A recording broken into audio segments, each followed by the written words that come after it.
Hi, good morning மக்களே. நம்ம கோயம்பேடு வந்திருக்கோம். இங்கே பாருங்கள், ஊறுகாய் போட மாங்காய் வாங்க வந்திருக்கோம்.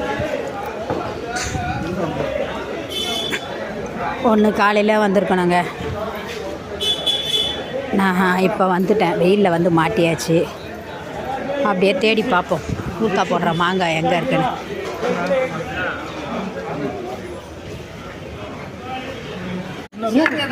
மக்களே இங்கே பாருங்கள், நம்ம கோயம்பேடில் மாங்காய் கட் பண்ணியே கொடுக்குறாங்க.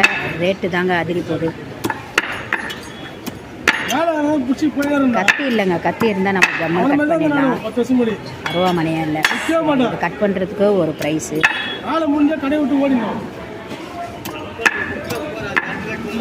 ஆந்திரா ஆவக்காய் எப்படி இருக்குது பாருங்கள்.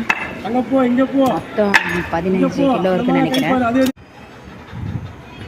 மக்களே இது பாருங்கள், நம்ம கோயம்பேடில் போயிட்டு வெங்காயம், தக்காளி, பூண்டு, வாழைத்தண்டு, அடித்தண்டுங்க நல்லா சூப்பராக இருக்குது. இது வந்து உடஞ்ச தேங்காய்ன்னு சொல்லிட்டு கொடுத்தாங்க, 25 ரூபா. நல்லா பெருசாக தான் இருக்குது.